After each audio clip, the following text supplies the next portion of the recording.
Hello guys, ഞാൻ Koshy Philip Suffix E സൊല്യൂഷൻസിൻ്റെ ഒരു റെപ്രസെൻറ്റേറ്റീവ് ആയിട്ടാണ് ഞാൻ നിങ്ങളുടെ മുമ്പിലിരിക്കുന്നത്.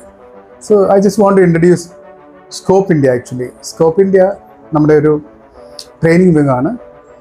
സഫിക്സ് ഇ സൊല്യൂഷൻസ് 18 വർഷമായിട്ട് ഐ ടി മേഖലയിൽ ഐ ടി റിലേറ്റഡ് ആയിട്ടുള്ള പ്രോജക്റ്റുകൾ, സപ്പോർട്ട്, അങ്ങനെ തുടങ്ങി ഔട്ട്സോഴ്സിങ്ങും ഇന്ത്യക്കകത്തുമുള്ള പുറത്തും ഒക്കെയുള്ള ജോബുകൾ ചെയ്യുന്ന ഒരു ഐ ടി ഫേമാണ് Suffix E Solutions. Scope India സഫിക്സിൻ്റെ അണ്ടറിൽ ട്രെയിനിങ് കൊടുക്കുന്ന ഒരു എഡ്യൂക്കേഷൻ വിങ് മാത്രമാണ്. ജസ്റ്റ് എനിക്കിത് എന്താ നിങ്ങളോട് പറയാനുള്ളതെന്ന് വെച്ച് കഴിഞ്ഞാൽ, ഇതിൻ്റെ ഒരു വർക്കിംഗ് മോഡൽ നിങ്ങളെ അറിയിക്കാനാണ് ഞാൻ ഉദ്ദേശിക്കുന്നത്. അതായത് 18 വർഷമായിട്ടുള്ളൊരു ഐ ടി ഫേമാണ് സഫിക്സ്, ഞാൻ പറഞ്ഞല്ലോ.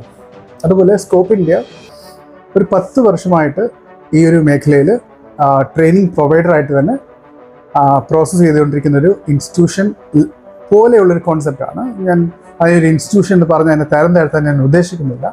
കാരണം അതൊരു ഇൻസ്റ്റിറ്റ്യൂഷൻ അല്ല, അതൊരു പ്രൊഫഷണൽ എഡ്യൂക്കേഷൻ സെൻ്ററാണ്. That works under Suffix E Solutions. Actually ഞങ്ങളുടെ കമ്പനിയിൽ വർക്ക് ചെയ്യുന്ന software engineers, network engineers, cloud engineers, software testers, digital marketing executives ഒക്കെ ചേർന്നിട്ട് ജോബിന് വേണ്ടി നോക്കുന്ന കാൻഡിഡേറ്റ്സിന് വേണ്ടിയിട്ട് പ്രൊഫഷണലായിട്ട് ട്രെയിനിങ് കൊടുത്ത് ആൾക്കാരെ പുറത്തേക്ക് കൊണ്ടുവരുന്ന ഒരു പ്രൊഫഷണൽ എഡ്യൂക്കേഷൻ സെൻ്ററാണ് സ്കോപ്പ് ഇന്ത്യ എന്ന് പറയുന്നത്. ഓക്കെ, ഞാൻ ആക്ച്വലി ഇപ്പോൾ ഇവിടെ ഇരിക്കുന്നത്, എൻ്റെ കൂടെ വിനോദ് സാർ ഇപ്പോൾ അവൈലബിൾ ആണ്. ഞങ്ങൾ ഇപ്പോൾ കറൻ്റ്ലി ഏതൊക്കെ ക്വാളിഫിക്കേഷനെ ബേസ് ചെയ്തിട്ട് ആർക്കൊക്കെ എന്തൊക്കെ കോഴ്സസ് എടുത്തു കഴിഞ്ഞാൽ ഐ ടി മേഖലയിൽ ഒരു ബെറ്റർ കരിയർ ഡെവലപ്പ് ചെയ്തെടുക്കാമെന്നുള്ളത് ആണ് ഞങ്ങൾ ചർച്ച ചെയ്യാൻ പോകുന്നത്. ആൻഡ് എന്തുകൊണ്ടെന്ന് വെച്ച് കഴിഞ്ഞാൽ, ഫോർ എക്സാമ്പിൾ നമുക്കറിയാം, കഴിഞ്ഞൊരു കൊറോണ ടൈം കഴിഞ്ഞ സമയത്ത് നമ്മൾ മനസ്സിലാക്കിയൊരു കാര്യമാണ്, നമുക്ക് ലോകം മൊത്തം ഷട്ട് ഡൗൺ ആയിരിക്കുമ്പോഴും നമുക്ക് എവിടെയെങ്കിലും ഒരു റിമോട്ടിലിരുന്നുകൊണ്ട് വർക്ക് ചെയ്യാൻ സാധിക്കുന്ന തരത്തിലുള്ള ജോബുകൾ ഉണ്ടെങ്കിൽ നമുക്ക് സർവേ ചെയ്യാൻ പറ്റുന്നുള്ളത് നമ്മൾ മനസ്സിലാക്കിയൊരു കാര്യമാണ് അല്ലേ. നമുക്ക് സർവേ ചെയ്യാൻ പറ്റും. സർവേ ചെയ്യണമെന്നുണ്ടെങ്കിൽ ഷുഡ് വർക്ക് റിമോട്ട്ലി. നമ്മളപ്പം ലൈവ് എൻവയോൺമെൻറ്റിൽ പോയി വർക്ക് ചെയ്യുക എന്നുള്ളത് പോസിബിൾ അല്ലാത്ത സാഹചര്യങ്ങളിൽ പോലും നമുക്ക് കണ്ടതാണ്. ഐ ടിയിൽ വർക്ക് ചെയ്ത ആൾക്കാരൊക്കെ വളരെ എഫിഷ്യൻ്റ് ആയിട്ട് അവർക്ക് അവരുടെ ഇൻകം സ്റ്റോപ്പ് ആകാതെ കണ്ടിന്യൂ ചെയ്യാൻ കഴിഞ്ഞു എന്നുള്ള വലിയൊരു കാര്യം തന്നെയാണ്. സോ അത് നമുക്ക് കൊറോണ കാണിച്ചു തന്നൊരു വലിയൊരു പാഠം തന്നെയാണ്. ഓക്കെ, സോ അതുകൊണ്ട് തന്നെ ഒരുപാട് ആൾക്കാർ ഐ ടി മേഖലയ്ക്ക് വരാൻ ആയിട്ട് റെഡിയായി വരികയും ചെയ്തു. ഒരുപാട് ആസ്പിരൻസ്, കാൻഡിഡേറ്റ്സ് നമുക്ക് ഐ ടി മേഖലയ്ക്ക് വരുന്നത് കണ്ടു. മാത്രമല്ല, ഏത് ഫീൽഡിലുള്ള ആൾക്കാർക്കും, ഏത് എഡ്യൂക്കേഷൻ ബേസ് ചെയ്തിട്ടുള്ള ക്വാളിഫിക്കേഷനുള്ള ആൾക്കാർക്കും ഐ ടി മേഖലയിലേക്ക് വരാൻ കഴിയുമെന്നുള്ളത് ആക്ച്വലി നമ്മൾ കണ്ട ഒരു വലിയൊരു പ്ലസ് പോയിന്റ് തന്നെയാണ്, റൈറ്റ്? സോ ഇപ്പോൾ ഞാൻ വിനോദ് സാറിനോട് സംസാരിക്കാൻ ഉദ്ദേശിക്കുന്നത്, ഏതൊക്കെ തരത്തിലുള്ള കാൻഡിഡേറ്റ്സിന് നമുക്ക് നെറ്റ്വർക്കിംഗ് സംബന്ധമായിട്ടുള്ള ജോബുകൾക്ക് വരാൻ സാധിക്കും, അങ്ങനെ വന്നു കഴിഞ്ഞാൽ അവർക്ക് അതിൽ സസ്റ്റെയിൻ ചെയ്യാൻ പറ്റുമോ, അവർക്ക് എവിടെയൊക്കെ, ഫോർ എക്സാമ്പിൾ ഞാൻ പറയുന്നത് ഇപ്പോൾ ഇന്ത്യയിൽ മാത്രമല്ല, ഇപ്പോൾ കേരളത്തിൽ, ഇന്ത്യക്കകത്ത് നോക്കുകയാണെന്നുണ്ടെങ്കിൽ കേരളത്തിൽ, അതുപോലെ ബാംഗ്ലൂർ പോലെയുള്ള അല്ലെങ്കിൽ ചെന്നൈ പോലുള്ള, പിന്നെ ഡൽഹി, മുംബൈ പോലെയുള്ള പിന്നെ മെട്രോപൊളിറ്റൻ സിറ്റീസിലുമൊക്കെ അതും നമുക്ക് സംസാരിക്കേണ്ട ഒരു വിഷയമാണ്. കാരണം നമുക്ക് ഇന്ത്യക്കകത്ത് വർക്ക് ചെയ്യാൻ ആഗ്രഹിക്കുന്ന ഒരുപാട് ആൾക്കാരുണ്ടാവും, പുറത്തു പോകാൻ ആഗ്രഹമില്ലാത്തവർ. അതുപോലെ ഇന്ത്യക്ക് പുറത്തുള്ള ഒരുപാട് രാജ്യങ്ങൾ, നമുക്ക് പേരെടുത്ത് പറയാൻ നമ്മളെപ്പോഴും കേൾക്കുന്ന കുറേ കൺട്രീസ് ഉണ്ട്. ലൈക്ക് UAE പോലെയുള്ള സ്ഥലങ്ങൾ, അല്ലെങ്കിൽ കാനഡ, USA, അല്ലെങ്കിൽ UK, ഓസ്ട്രേലിയ പോലെയുള്ള സ്ഥലങ്ങളൊക്കെ നമ്മൾ കേൾക്കുന്ന ഒത്തിരി സ്ഥലങ്ങളാണ്. ഇത് കൂടാതെ തന്നെ ഒരുപാട് നമ്മൾ അധികം ആരും കേട്ടിട്ടില്ലാത്ത ഒരുപാട് സ്ഥലങ്ങളുണ്ട്. ലൈക്ക് ഈവൻ സൗത്ത് ആഫ്രിക്ക നല്ലൊരു സ്ഥലമാണ്. ഒരുപാട് ആൾക്കാർ നല്ല കരിയറുമായിട്ട് പോകുന്ന ഒരു സ്ഥലമാണ് സൗത്ത് ആഫ്രിക്കയൊക്കെ. അപ്പോൾ ഇങ്ങനെയുള്ള സ്ഥലങ്ങളിലൊക്കെ ഈ നെറ്റ്വർക്കിംഗ് സെഗ്മെൻറ്റിലൊക്കെ, സാറ് നെറ്റ്വർക്കിങ്ങുമായി ബന്ധപ്പെട്ട് ഏകദേശം 10-25 വർഷമായിട്ട് മാർക്കറ്റിലുള്ള ഒരാളാണ്, റൈറ്റ്? സോ അങ്ങനെയാണെങ്കിൽ സാറിൻ്റെ അഭിപ്രായത്തിൽ ഏത് ക്വാളിഫിക്കേഷനുള്ള ആൾക്കാർക്ക് ഏതൊക്കെ കോഴ്സ് എടുക്കാം, അവർക്ക് ഏതൊക്കെ തരത്തിലുള്ള ജോബ് വേക്കൻസീസ് അവൈലബിൾ ആണ്, അവരുടെ ഏകദേശം സാലറി റേഞ്ച് എന്തൊക്കെ ആയിരിക്കും, അവർക്ക് ഇന്ത്യയിലും പുറത്തുമായിട്ട് എന്തൊക്കെ ഓപ്പണിങ്സ് അവൈലബിൾ ആണ്? ആക്ച്വലി ഒരു നെറ്റ്വർക്കിംഗ് മേഖല എടുക്കുമ്പോൾ നമുക്ക് മനസ്സിലാക്കാൻ പറ്റുന്നത്, മിനിമം ഒരു +2 നോളജ് ഉള്ള ഒരാളിന് ഈ ഒരു സെഗ്മെൻറ്റിൽ വരാൻ പറ്റുന്നതാണ്. മിനിമം ഒരു +2 നോളജ് ഉള്ള ഒരാളിന് ഈ ഒരു സെഗ്മെന്റിൽ നമുക്ക് വരാൻ പറ്റും, അവർക്ക് വർക്ക് ചെയ്യാൻ പറ്റും. അതിപ്പം ഇന്ത്യയിലായാലും അബ്രോഡ് ആയാലും വാട്ട് എവർ ഇറ്റ് ഈസ്, അത് ഒരു ഇഷ്യൂ ഉള്ളതല്ല. പക്ഷേ നമുക്ക് ഇച്ചിരി ഡെഡിക്കേഷൻ, നമുക്ക് ആ ഒരു സെഗ്മെന്റിലോട്ട് വരണം എന്നുള്ള ഒരു ഡെഡിക്കേഷൻ ഉണ്ടെങ്കിൽ നെറ്റ്വർക്കിംഗ് മേഖല നല്ലൊരു ഓപ്പർച്യൂണിറ്റീസ് ക്രിയേറ്റ് ചെയ്യുന്ന ഒരു മേഖല തന്നെയാണ്. ഇനി അത് ഇവൻ സാർ ഇപ്പൊ +2 എന്ന് ഉദ്ദേശിച്ചത് +2 മിനിമം ഞാൻ ചോദിക്കുന്നത് +2 എന്ന് പറയുമ്പോഴത്തേക്ക് അവിടെ എന്തെങ്കിലും ലിമിറ്റേഷൻ ഉണ്ടോ? ലൈക്ക് അല്ലല്ല, സയൻസ് എടുത്തവരായിരിക്കണം അല്ലെങ്കിൽ മാത്തമെറ്റിക്സ്? അങ്ങനെ ഒരു നിർബന്ധമില്ല. ആക്ച്വലി നിർബന്ധമൊന്നുമില്ല. പ്ലസ് മിനിമം നമുക്ക് 12ാം ക്ലാസ്സുകൾ പാസ്സായ ആൾക്കാർക്ക് ഈ ഒരു മേഖലയിൽ വരുന്നതിന് കുഴപ്പമില്ല. എനിക്ക് തോന്നുന്നു സാർ ഉദ്ദേശിക്കുന്നത് മിനിമം ഇംഗ്ലീഷ് ഒക്കെ വായിക്കാൻ ബേസിക് ആയിട്ടുള്ള ഇംഗ്ലീഷ് നോളജ് ഒക്കെ ഉണ്ടെങ്കിൽ നന്നായിരിക്കും. കാരണം ടെക്നിക്കൽ ടേംസുകൾ നമുക്ക് ഹാൻഡിൽ ചെയ്യാൻ പറ്റുന്ന രീതിയിൽ ആളായിരിക്കണം. പിന്നെ ഇവൻ ലേഡീസിന് പോലും സ്കോപ്പുള്ള ഒരു സെഗ്മെന്റ് ആണ് ഇപ്പൊ നെറ്റ്വർക്ക്. അവിടെ I think you are telling that remotely പോലും നമുക്ക് വർക്ക് ചെയ്യാൻ പറ്റും, സപ്പോർട്ട് കൊടുക്കാൻ പറ്റുന്ന മേഖലയാണ്. കാരണം ഈ കോവിഡ് സമയത്ത് ഒരുപാട് പേര് റിമോട്ടായിട്ട് ഇരുന്നുകൊണ്ട് പിന്നെ ഈ പറയുന്ന മേഖലയിൽ വർക്ക് ചെയ്യുന്ന ആൾക്കാരുണ്ട്. അപ്പോൾ ഒരുപാട് ഓപ്പർച്യൂണിറ്റീസും ക്രിയേറ്റ് ആയിട്ടുണ്ട്.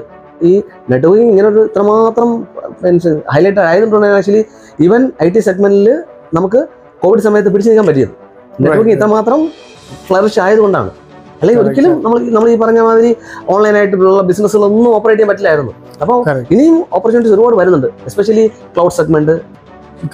അതും ആക്ച്വലി ഈ പറയുന്ന നെറ്റ്വർക്കിംഗ് മേഖലയിൽ വർക്ക് ചെയ്യുന്ന ആൾക്കാർ തന്നെയാണ് ആക്ച്വലി ക്ലൗഡിലോട്ട് പോകുന്നതും അല്ലെങ്കിൽ സിസ്റ്റം സൈഡിലോട്ട് പോകുന്നതും സർവർ സൈഡിലോട്ട് പോകുന്ന ആൾക്കാരെല്ലാം നെറ്റ്വർക്കിംഗ് സൈഡിൽ വർക്ക് ചെയ്യുന്ന ആൾക്കാരാണ്. അപ്പം ബേസിക് ആയിട്ടുള്ള ഒരു നോളജാണ് ആക്ച്വലി നെറ്റ്വർക്ക് എന്ന് പറയുന്നത്. പിന്നെ അവർക്ക് ലിനക്സ് നോളജ് നമുക്ക് ക്രിയേറ്റ് ചെയ്തെടുക്കാൻ പറ്റും. അപ്പോൾ അതിനൊക്കെ പറ്റിയൊരു ഒരു സ്ഥാപനം അല്ലെങ്കിൽ നമുക്ക് സ്കോപ്പ് ഇന്ത്യ നമുക്ക് കൺസിഡർ ചെയ്യാവുന്നതാണ് അല്ലേ? ഉറപ്പായിട്ട് തീർച്ചയായിട്ടും നമുക്ക് എല്ലാ ടൈപ്പ് ആൾക്കാരെയും അക്കോമഡേറ്റ് ചെയ്യാൻ പറ്റുന്ന രീതിക്കുള്ള ഒരു സ്ഥാപനം ആണെങ്കിൽ നമുക്ക് സ്കോപ്പിന്റെ പറയാം. ഏകദേശം ഇപ്പൊ നമ്മളിപ്പോ ക്വാളിഫിക്കേഷൻ ചിലർ പറഞ്ഞു കേട്ടിട്ടുണ്ട്, ഇപ്പൊ അവർക്ക് ഡിഗ്രി ഇല്ലെന്നുണ്ടെങ്കിൽ അവർക്ക് നല്ല IT നല്ല പാക്കേജ് ഒന്നും കിട്ടില്ല, അങ്ങനെയൊക്കെ ഉണ്ട്, ഉറപ്പാണ്. ഇപ്പം നമ്മൾ ആക്ച്വലി ഈ നെറ്റ്വർക്കിംഗ് എന്ന് പറയുന്നത് എല്ലായിടത്തും ഇങ്ങനെ വ്യാപിച്ച് കിടക്കുകയാണ്. only for MNCs അതൊന്നല്ല, അങ്ങനെ കോൺസെപ്റ്റ് അല്ല. ആക്ച്വലി MNCs അതും ഉണ്ട് നെറ്റ്വർക്കിംഗ് കോൺസെപ്റ്റ്. അവിടെ പക്ഷേ അവർ കുറെ ഫിൽറ്ററിങ് കോൺസെപ്റ്റ് വെച്ചിട്ടുണ്ട്. ലൈക്ക് അറ്റ്ലീസ്റ്റ് മിനിമം ബിടെക് കഴിഞ്ഞ ആൾക്കാരെ മാത്രമേ നമുക്ക് എടുക്കാൻ പറ്റത്തുള്ളൂ. കാരണം അല്ലാതെ അവർ ഒരു നോർമലായിട്ടുള്ള ആൾക്കാരെ എടുക്കാന്നുള്ള ഒരു കോൺസെപ്റ്റോട്ട് വന്നു കഴിഞ്ഞാൽ എല്ലാ ആൾക്കാരും കൂടെ വന്ന് തള്ളി കയറും. അപ്പം അത് ഒഴിവാക്കാൻ വേണ്ടി മാത്രമാണ് ആക്ച്വലി അവരൊരു ഫിൽറ്ററിങ് കോൺസെപ്റ്റ് വെച്ചിരിക്കുന്നത്. നമുക്കിവിടെ ബിടെക് അല്ലെങ്കിൽ ബിടെക് പിന്നെ MTech കഴിഞ്ഞ ആൾക്കാരെ മാത്രം മതി എന്നുള്ളൊരു ഫിൽറ്ററിങ് കോൺസെപ്റ്റ് വെച്ചിരിക്കുന്നത്. പക്ഷേ നമുക്ക് MNC മാത്രമാണോ നമ്മുടെ ഇന്ത്യയിലുള്ളത്? ഇല്ല, ഒരുപാട് കമ്പനീസ് ഇല്ലേ? അപ്പോൾ ഒരുപാട് ഓപ്പർച്യൂണിറ്റീസ് എല്ലാ സെഗ്മെന്റിലും എല്ലാ കമ്പനീസിലും ഉണ്ട്, എസ്പെഷ്യലി ഈ പറയുന്ന നെറ്റ്വർക്കിംഗ് സെഗ്മെന്റിൽ തന്നെ. സോ എന്നുവെച്ചാൽ നമുക്ക് ഒരുപാട് നോളജ് ഇല്ലെങ്കിലും അല്ലെങ്കിൽ ഒരുപാട് എഫിഷ്യൻ്റ് ഒന്നും അല്ലെങ്കിലും അല്ലെങ്കിൽ നമുക്ക് ഒത്തിരി ഇപ്പം പ്രോഗ്രാമിംഗ് ആണ് ഇതിന്റെ സാധാരണ ഈ ഒരു IT മേഖലയിൽ ഏറ്റവും കൂടുതൽ കാണുന്ന ഒരു കോൺസെപ്റ്റ് പ്രോഗ്രാമിംഗ് ബേസ്ഡ് ജോബ്സ് ആണ്. അതൊന്നും ഇല്ലെങ്കിലും പ്രോഗ്രാമിംഗിന്റെ ഒന്നും വലിയ ബേസ് ഒന്നും ഇല്ലെങ്കിലും നമുക്ക് അത്യാവശ്യം IT-യിൽ നമുക്ക് ഒരു പിന്നെ നെറ്റ്വർക്കിംഗ് സെഗ്മെന്റ് ആണെങ്കിൽ അത്യാവശ്യം ജോബിനൊക്കെ നമുക്ക് അത് പഠിച്ചു കഴിഞ്ഞാൽ അതിൽ കയറി പോകാൻ പറ്റുന്നുള്ളതാണ്. IT സെഗ്മെന്റിലോട്ട് നമ്മൾ കയറാൻ ഉദ്ദേശിക്കുന്നതെങ്കിൽ മീൻസ് നമുക്ക് ഭയങ്കര ലോജിക് ഒന്നും ഇല്ല എന്നുള്ള ഒരാളാണെങ്കിൽ ഡെഫിനറ്റ്ലി. പക്ഷേ എന്നാൽ നമുക്ക് ഐ ടി ഡൊമൈനിൽ വർക്ക് ചെയ്യണം എങ്കിൽ നല്ലൊരു ഓപ്പർച്യൂണിറ്റി എന്ന് പറയുന്നത് നല്ലൊരു ഏരിയ എന്ന് പറയുന്നത് നെറ്റ്വർക്കിംഗ് തന്നെയാണ്.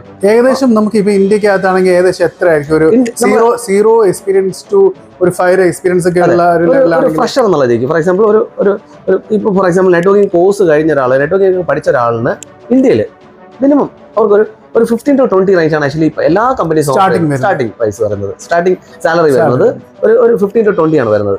ഇനി അവരുടെ എക്സ്പീരിയൻസ് അനുസരിച്ച് ഫോർ എക്സാമ്പിൾ ഒരു 1 year എക്സ്പീരിയൻസ് ആയ ഒരാളാണെങ്കിൽ ആൾക്ക് 20-25 ഇതാണ് ആക്ച്വലി റേഞ്ച് വരുന്നത്. ഒരു 2 to 3 year എക്സ്പീരിയൻസ് ആണെങ്കിൽ അവർക്ക് ഒരു 30 to 35 റേഞ്ച്. ദെൻ ഒരു 5 year എക്സ്പീരിയൻസ് ആണെങ്കിൽ അത് മേ ബി 50+ ആയിരിക്കും. ഇതാണ് ആക്ച്വലി നമ്മുടെ ആവറേജ്.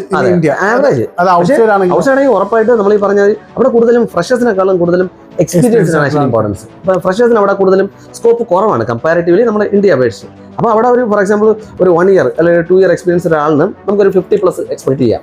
പുറത്താണ് എബ്രോഡ്,